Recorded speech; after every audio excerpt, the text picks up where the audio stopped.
প্রধানমন্ত্রী শেখ হাসিনা মার্চ মাসে যাতে দেশে পা না রাখতে পারে তার প্রেক্ষাপট এখন থেকে তৈরি করতে শুরু করলো স্বাধীনতা বিরোধী যারা আছে বিদেশে বসে, তারা অপপ্রচার অলরেডি শুরু করে দিয়েছে। এখন শুরুটা কিভাবে করেছে? সেটা হচ্ছে সেনাবাহিনীর বিরুদ্ধে মানুষকে খেপাও, যেভাবে ভারতের বিরুদ্ধে মানুষকে খেপানো শুরু হয়েছিল ইন্ডিয়া বয়কট দিয়ে, তারপর ধীরে ধীরে সেটাকে নিয়ে গেল একেবারে বৈষম্য বিরোধী আন্দোলনের দিকে, তারপর এক দফা দাবি, তারপরে আমাদের প্রধানমন্ত্রী দেশ ছেড়ে চলে যেতে বাধ্য হলেন। এখন এই যে এদের যে পরিকল্পনা বড় অদ্ভুত, এদের টাইপটা খুব অদ্ভুত। আমি স্টাডি করে যা দেখেছি এবং লোকজনের সঙ্গে কথাবার্তা বলে, যারা আওয়ামী লীগে যারা খুব ক্লোজ থেকে এদেরকে দেখেছেন, তাদের সঙ্গে কথাবার্তা বলে আমি যেটুকু বুঝতে পেরেছি, এদের কাজ হলো ধরুন 15 তারিখ একটা কোনো অ্যাকশন করতে হবে। ধানমন্ডিকে আপনি ধরুন 15 দিন আগে থেকে তারা একটা হেউ তুলতে আরম্ভ করলো যে ধানমন্ডি ওইখান থেকে যত চক্রান্ত হয়েছিল, ধানমন্ডি যত চক্রান্তের মূল জায়গা, এই দিয়ে কিন্তু শুরু হয়েছিল। এবারও শুরু হলো কি, সেনাবাহিনী ভারতের দালাল, অতএব সেনাবাহিনীকে, সেনাপ্রধানকে পদত্যাগ করতে হবে। এই দেখবেন, এই যে শুরু হলো গতকাল থেকে, এই যে বিদেশে বসে এই যে 3 জন শুরু করলো, এরা দেখবে ধীরে ধীরে ধীরে ধীরে আওয়াজটাকে সম্বলিত করবে। আর এদের যারা ফলোয়ার আছে তারা ঘটনার বিচার করে না, কোনটা ভালো কোনটা মন্দ নিজস্ব বুদ্ধি প্রয়োগ করে না, তারা শোনে ওই পীর 3 জনের কথা। এই পীর 3 জন এই 10 দিন কি 12 দিন ধরে এদেরকে সমস্ত তাতিয়ে রেখে দেবে। তারপর হয়তো 10 কি 15 তারিখ নাগাদ এরা 14 তারিখে আন্দোলনের একটা ডাক দেবে, সবাই পথে নামো, একেবারে গিয়ে সেনাবাহিনীর দপ্তর দখল করো। ঠিক এটাই করতে চাইছে। এবার জনতা হুড় করে ওদের ডাকে নেমে আসবে, যেটা ধানমন্ডির ক্ষেত্রে হয়েছিল। আর এরা 3 জনে বসে ওখানে বিদেশ থেকে কোঅর্ডিনেট করবে পুরো ব্যাপারটা। এইটা এখন করে এখন দেশের মানুষের একটা জীবন জীবিকা বিপর্যস্ত করে ছেড়ে দেবে, এমন একটা অবস্থা সৃষ্টি করবে যাতে এই দেশটা, বাংলাদেশটা অস্থির পরিস্থিতি এবং সর্বত্র ত্রাসের সৃষ্টি হয়। তাহলে কি হবে? এই যে অস্থির পরিস্থিতি যদি সৃষ্টি হয়ে যায়, বাংলাদেশ সেনাবাহিনীর সঙ্গে সাধারণ মানুষের যদি একটা রক্তক্ষয়ী সংগ্রাম শুরু হয়ে যায়, তখন কি হবে? শেখ হাসিনা প্রধানমন্ত্রী, তিনি দেশে পা রাখতে পারবেন না, সেটা এরা খুব ভালো করে জানে। এছাড়া আর একটা পরিকল্পনা, যেটা আইএসআই এর সঙ্গে চক্রান্ত যেটা হয়েছে, এই যে আপনাদের নিশ্চয়ই মনে আছে যে বিদেশ থেকে প্রচুর বিস্ফোরক আনা হয়েছিল, আরডিএক্স এবং ডিটোনেটর প্রচুর আনা হয়েছিল।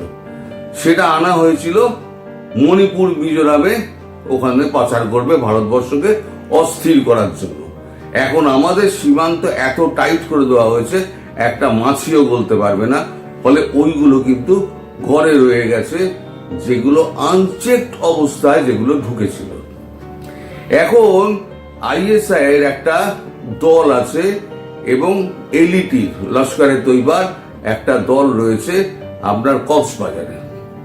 তারা রোহিঙ্গা এবং জামাতি, হিজবুতি, তাদেরকে একটা টিম তৈরি করেছে।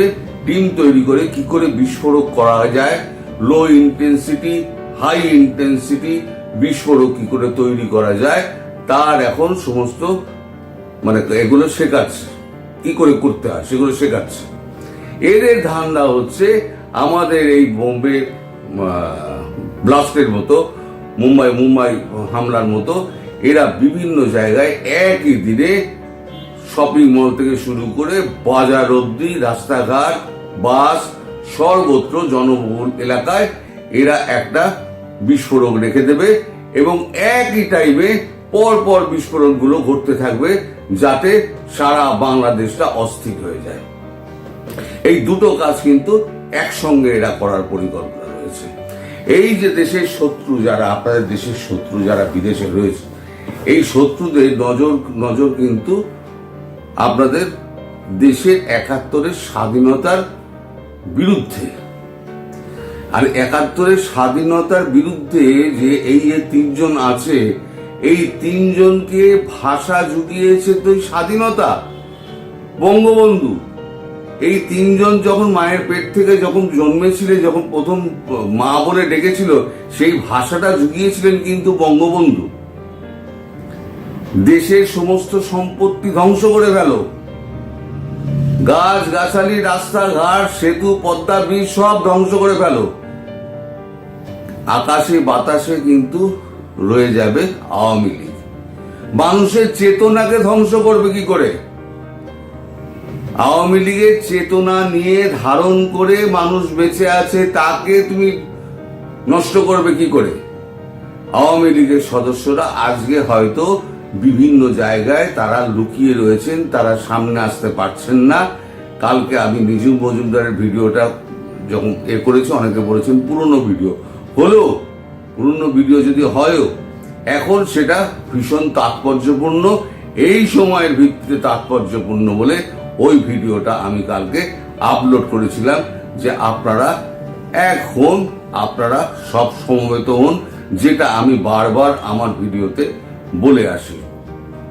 এদেরকে টাইট মারার একটাই উপায়, সেটা হচ্ছে এদের বিরুদ্ধে রুখে দাঁড়াতে হবে। আর ভারতবর্ষের চোখ কিন্তু পড়ে গিয়েছে এই তিনজনের উপরে।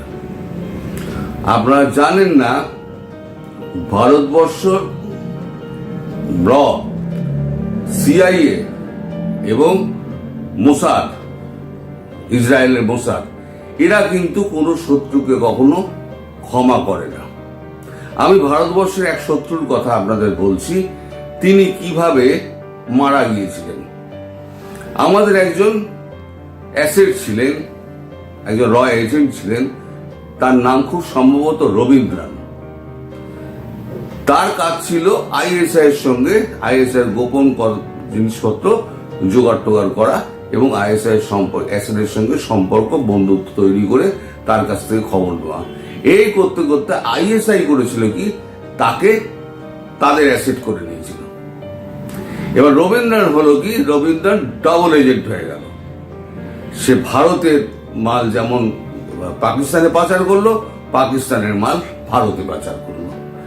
এইটা যখন ধরা পড়লো, তখন 5-6 কেটে গেছে ভারতের, তখন অনেক গোপন তথ্য তখন পাকিস্তানের হাতে চলে গেছে। এটা যখন রবীন্দ্রন বুঝতে পারলো, তখন রবীন্দ্রন দেশ ছেড়ে পালিয়ে গেল আইএসআই এর সাহায্যে। এবার লোকটাকে তো ধরা যাচ্ছে না। মানে আমি রায়ের কাজকর্ম সম্পর্কে আপনাকে বলছি, এটা ধরা যাচ্ছে না। তখন ওরা কি করলো, এই লোকটার না মদের দোষ আছে, না মহিলাদের দোষ আছে, না বন্ধু বান্ধব ছিল, সে বাইরে বেরোতো না এবং বিশেষ কাজ ছাড়া সে কোথাও যেতও না। তার একটিমাত্র কাজ ছিল, সে ঘরের মধ্যে একটা বিদেশে একটা জায়গায় চুপ করে বসে থাকতো। এবং তাকে মারা খুব মুশকিল হয়ে গেছিল, কিন্তু তাকে মেরে দিয়েছিল কিন্তু রয়ের এজেন্টরা। কি করে বেড়েছিল জানেন? তিনি একটা বিশেষ ধরনের পেস্ট ব্যবহার করতেন, একটা কোম্পানি।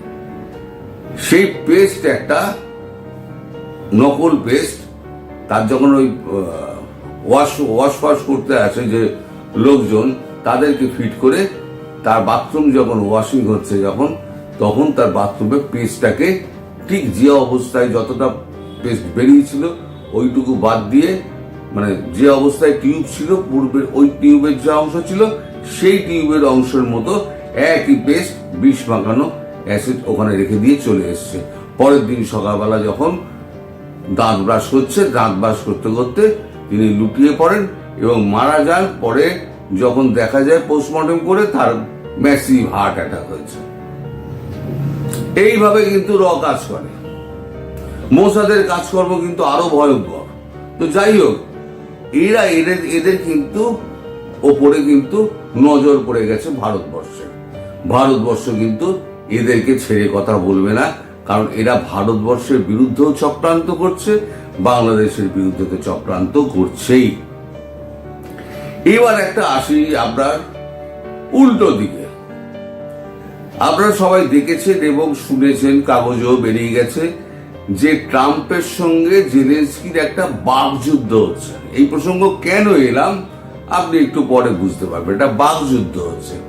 সেই বাকযুদ্ধ কি, যা ট্রাম্প চাপ দিচ্ছেন জেলেনস্কিকে, যথেষ্ট অর্থ দিয়েছি, এইবারে তা আমার সঙ্গে সমঝোতা করো, না হলে পরে তুমি কিন্তু টিকতে পারবে না।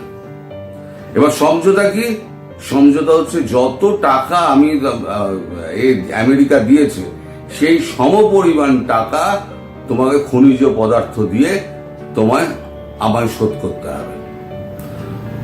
মানে $350 বিলিয়ন আমেরিকার অর্থ গিয়েছে এর কাছে, জেলেনস্কির কাছে।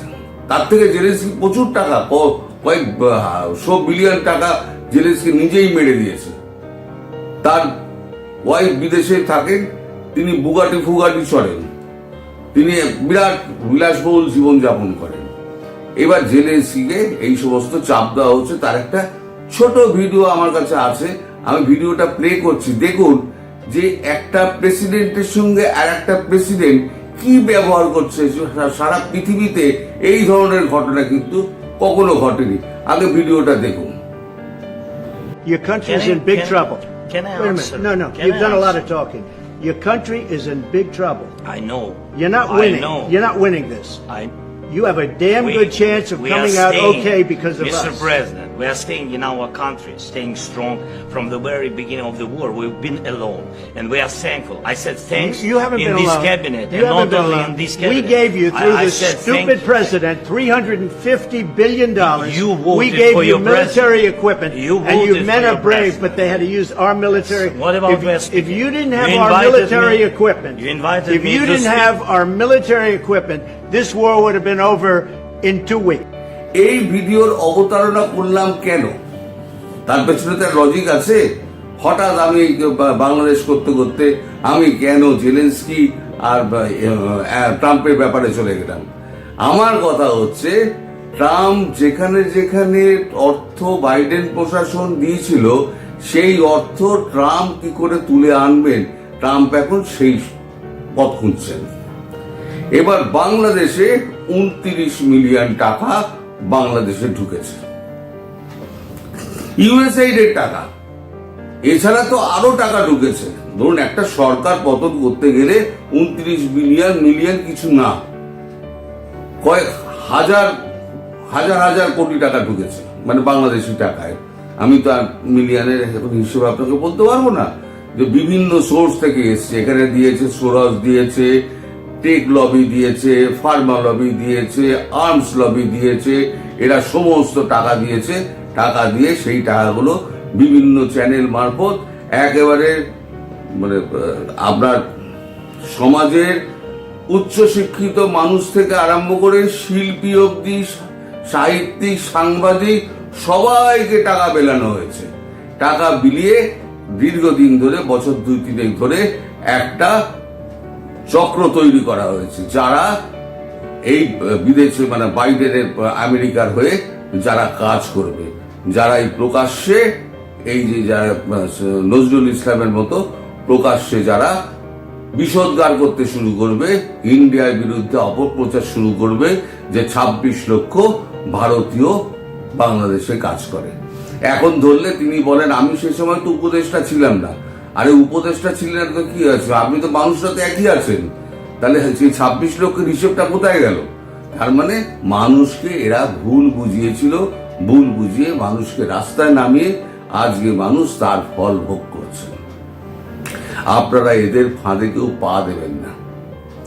আজকে এই জেলেনস্কির ওপরে ট্রাম্প যে চেপে বসে আছে, এখন যদি ইউনুসের ওপরে এই চাপটা দেয় যে আপনি আমার দেশের 29 মিলিয়ন টাকা যেটা ইউএস এইড থেকে গিয়েছিল সরকারি টাকা, সেই টাকা আমায় ফেরত দিন। আর বাকি টাকা যদি ফেরত না দিতে পারেন, যে পাওনা টাকা আমার ফেরত দিতে না পারেন, তাহলে পরে আপনি এক কাজ করুন, আপনি পদত্যাগ করুন, আমরা কি করে টাকা তুলতে হয় আমরা বুঝে নেব। ইউনূস তখন কি করবেন? আর এই যে গ্যাং যত বসে আছে না, আমেরিকায় বসে আছে আর ফ্রান্সে বসে আছে, ম্যাক্রনের কাছে অলরেডি খবর চলে গিয়েছে এবং ট্রাম্পের কাছেও সমস্ত খবর ডিটেলস চলে গিয়েছে। তারা কিন্তু ভারতেও তো আনা যাবে না।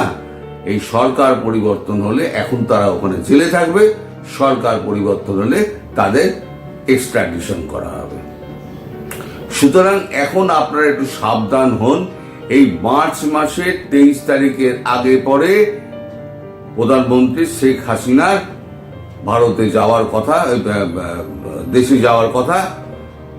তার আগে এই প্রেক্ষাপট যাতে তৈরি না করতে পারে, আপনারা কেউ বিভ্রান্ত হবেন না, সবাই এক থাকুন। এদের কর্মকাণ্ডকে আপনারা সফল হতে দেবেন না। আপনাদের এরা যেটা আছে, এরা স্বাধীনতা বিরোধী, এরা হচ্ছে রাজাকারের বাচ্চা। এই রাজাকারের বাচ্চাদের আপনাদের পৃথিবীর বুকে এদের শ্বাস নেওয়ার অধিকার নেই। এরা স্বাধীনতার বিরোধী। যারা আজকে বাংলা ভাষায় কথা বলছে, সেই ভাষা জুগিয়েছেন যিনি, আজ তাকেই অস্বীকার করেন, তার বাড়ি ঘরদোর ভেঙে দেন, তাকে এখন পাকিস্তানের দালাল, ভারতের দালাল বলে তাদেরকে ব্যাখ্যা দেওয়া হয়, আখ্যা দেওয়া হয়। তো আমি আর এর বেশি কিছু বলবো না। আপনারা সবাই বুদ্ধিমান, সবাই বিবেচক, সবাই পরিস্থিতিটা বোঝেন। সুতরাং আপনারা সমস্ত পরিস্থিতি বিচার করে আপনারা এটা দেখে রাখুন যে এরা যেটা করছে সেটা সফল হতে দেবেন না। আর মার্চ মাসে যাতে প্রধানমন্ত্রী দেশে ফিরে আসতে পারেন, তার জন্য এদের সমস্ত পরিকল্পনা ব্যর্থ করুন। আর আমার একটা সতর্কবাণী শুনে রাখুন, এই আগামী কিছু দিনের মধ্যে কিন্তু এই যে হিজবুত তাহরির আর রোহিঙ্গাদের নিয়ে এই যে বিস্ফোরণের সমস্ত ট্রেনিং গুলো হচ্ছে না, এরা কিন্তু খুব শিগগিরই একটা বড় বিস্ফোরণ সারা বাংলাদেশ জুড়ে করতে চাইবে। ফলে আপনারা একটুখানি সাবধানে থাকবেন। কোনো শপিং মল টল এই সময়, আপনারা তো রোজা চলছে, সামনে ঈদ, এই সময়তে আপনারা কেনাকাটা এই সমস্ত ব্যস্ত থাকবেন। এরা এই সময়টাই বেঁচেছে, যখন লোকের সমাগম হবে সেই সময়টাই এরা বেঁচেছে। এই অবস্থা থেকে বেরিয়ে আসার জন্য একটু ফাঁকা জায়গায় আপনারা থাকবেন, বেশি ভিড় ভাটকার মধ্যে যাবেন না। এটা আপনাদের কাছে আমার একটা সতর্কবাণী দেওয়া রইল। আপনারা সবাই ভালো থাকবেন, সুস্থ থাকবেন এবং সাবধানে থাকবেন।